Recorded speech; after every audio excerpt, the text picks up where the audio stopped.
So as we sit a few days from trade deadline and people talk about how little happens, I mean, look, we're fawning over a depth move today, Ron Hainsey,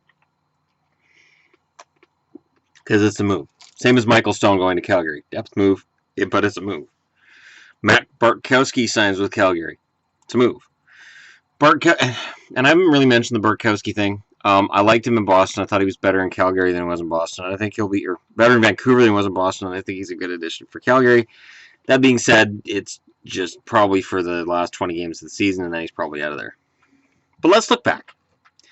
Let's look back to last year, the trade deadline that was. And I'm going to look at all the trades that took place. It wasn't a big trade deadline. Nashville gets Corey Potter. Arizona gets future considerations. Discuss. You done? All right. Pittsburgh, Melindy, O'Donohue, Jeffrey, and to Phoenix, Maitia Marcantoni. Okay. Chicago gets Tim Jackman and a 7th-round pick in 2017 for Corey Trop going to Anaheim. Now we get to a trade. The Edmonton Oilers acquire Patrick Maroon, Anaheim, Martin Journatt, and a 4th-round pick in 2016. THN's takes. This is the Hockey News from Hockey News website. Remember, this is a year later. We've got a little bit of perspective. With Anaheim's earlier acquisition of Jamie McGinn, the Ducks didn't really have a spot for Maroon anymore. I'll let that sink in. Jamie McGinn was brought in, and they went, well, you don't need Maroon. So off he goes to Edmonton in exchange for prospect Martin Journatt and a 4th-rounder. Journatt's a big defensive defenseman in the AHL with little upside at this point. The big upshot for Anaheim, other than recouping future assets, is that Maroon still has 2 more years left on his deal, albeit not at a bank-breaking rate of $2 million per season.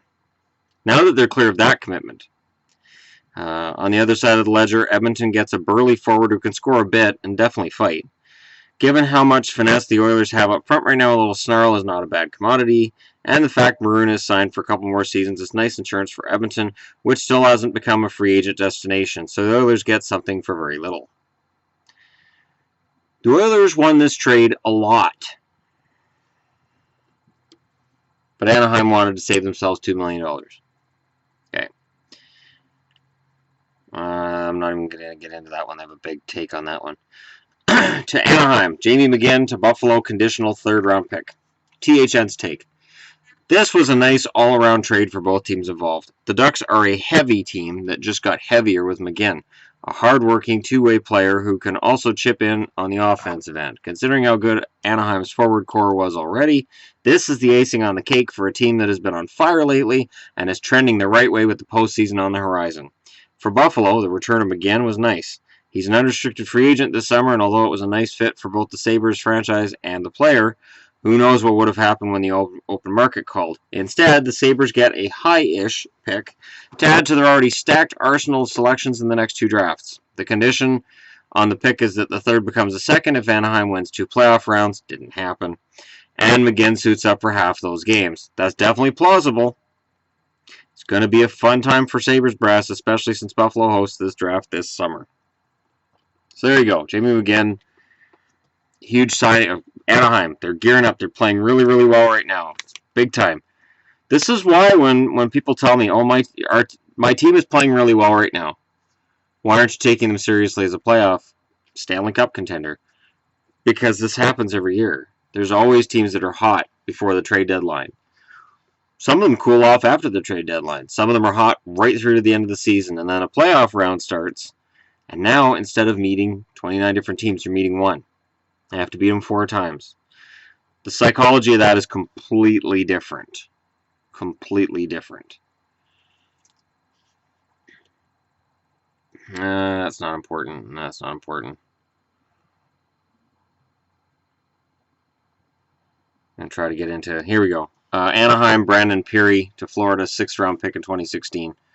With Florida bringing in several new faces over the weekend, there was room to move Peary, and move him they did. Anaheim gets a scorer who can go on hot streaks, and one who comes with a very easy price tag of $925,000. A pending restricted free agent, Peary will get a chance to prove he can hang with the Deep Ducks as the team tries to make a run at the Stanley Cup this season.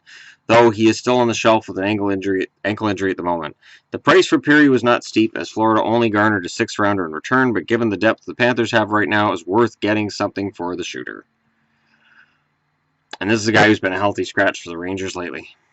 I remember when the Rangers signed Pirri, and everybody said, "Oh man, this is a great signing," and I went, "Yeah." And I was told, "You're wrong. This is a really good signing for the Rangers," and I still thought, Pirri is a depth guy, and everybody crows about Marchessault in Florida. I see much the same with Marchessault. He's playing very, very well right now. But at the end of the day, as seasons roll on, he is to me a third liner. That's just my opinion. Oh yes, to Dallas, Chris Russell; to Calgary, Jyrki Jokipakka and Brett Pollock. Conditional 2nd-round pick in 2016.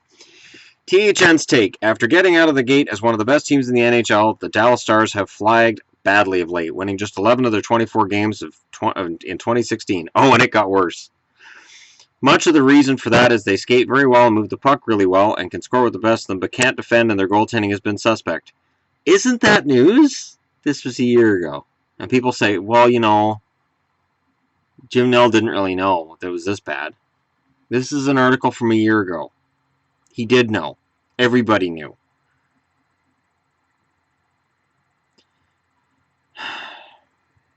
And that's where Chris Russell comes in. Russell is there to simply provide a defensive presence for the Stars, and while shot blocking is a largely overrated stat, it takes on more importance when your team's goaltending is as inconsistent as the Stars has been.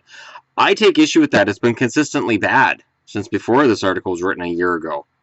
It's not inconsistent. It's consistent. It's bad. He'll also offer a veteran presence to the Stars, but he's probably not as good a pickup as Dan Hamhuis would have been. I will give full props to the Hockey News for calling that.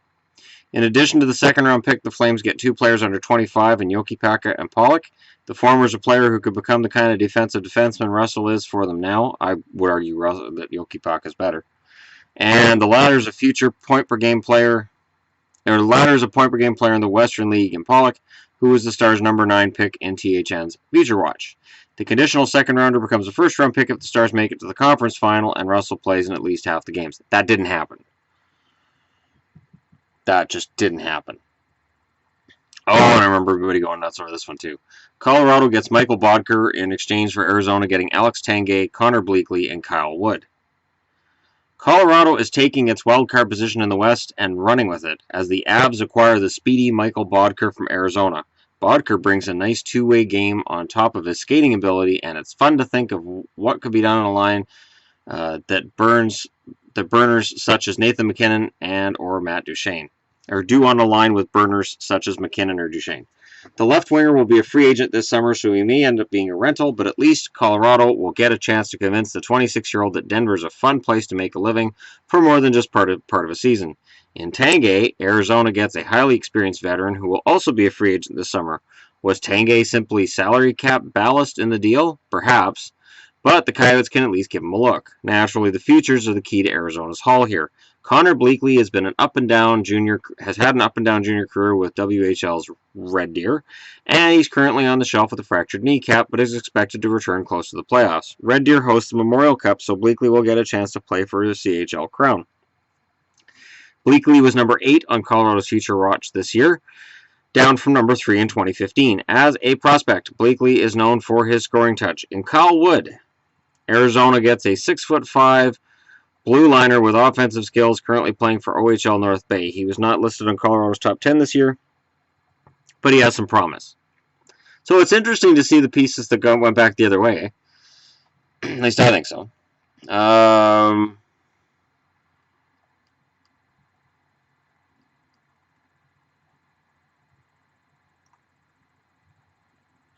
And then they have the Plotnikov deal to Arizona, which just didn't work out. So that's last year's deadline. That's the excitement. Those are the highlights from last year's deadline. And I think this year's is going to be worse. Notice Colorado was a wild card team. Notice Arizona's talked about, or Anaheim has talked about as Stanley Cup contender. They're there. I just couldn't get over the hump. I don't make statements about teams not being Stanley Cup contenders ahead of, say, Chicago, or if they get their stuff together, LA, San Jose. I will always say the top Stanley Cup contenders are Pittsburgh, Chicago. These teams have done it before. And until an Anaheim or Minnesota or one of these teams manages to overcome that hump in the playoffs, you haven't done it yet. And I respect a regular season team. I respect regular season success more than most. That's an 82-game grind. That is not easy. And for a team to go out and play 82 games and win 53, 54, 55 of them, that's crazy. That's great. But the only thing that really matters to owners and to most fans is playoff success. Because when your team does really well in the regular season, and then you come up short in the postseason, you're soft. You're not quite grizzled playoff veterans. You don't quite have that thing, that it factor. It's tricky. And I have a bad feeling that this year's deadline, we're not going to notice none of those deals put a team over the top for the Stanley Cup. None of those rentals went to their team and set the world on fire. Bodker was supposed to. I remember when Bodker went to Colorado, there was a lot of, oh, Colorado looks great now. They didn't make the playoffs. It looked like a smart move at the time. Anaheim brings in Jamie McGinn, ships out Patrick Maroon. Looks like a good idea at the time. 2 more years at $2 million per. I don't know if Maroon's worth that, was the thinking at the time. Because Maroon was struggling to score as an Anaheim Duck. Hasn't had that problem in Edmonton.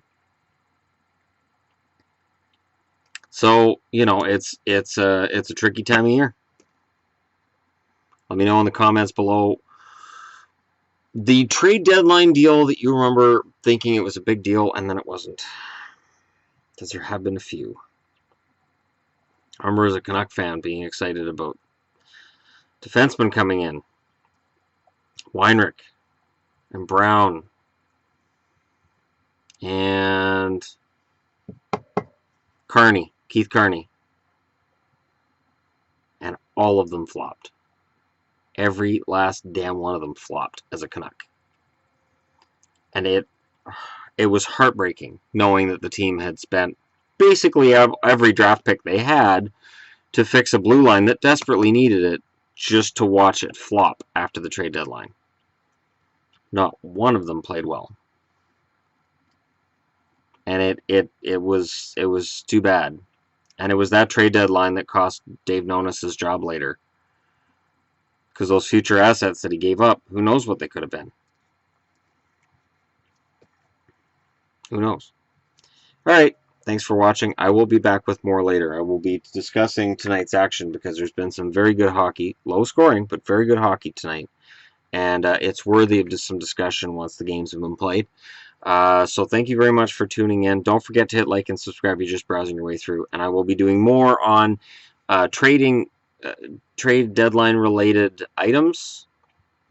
I may look back at other past trade deadlines. I've just figured let's look back a year and see what worked and what didn't.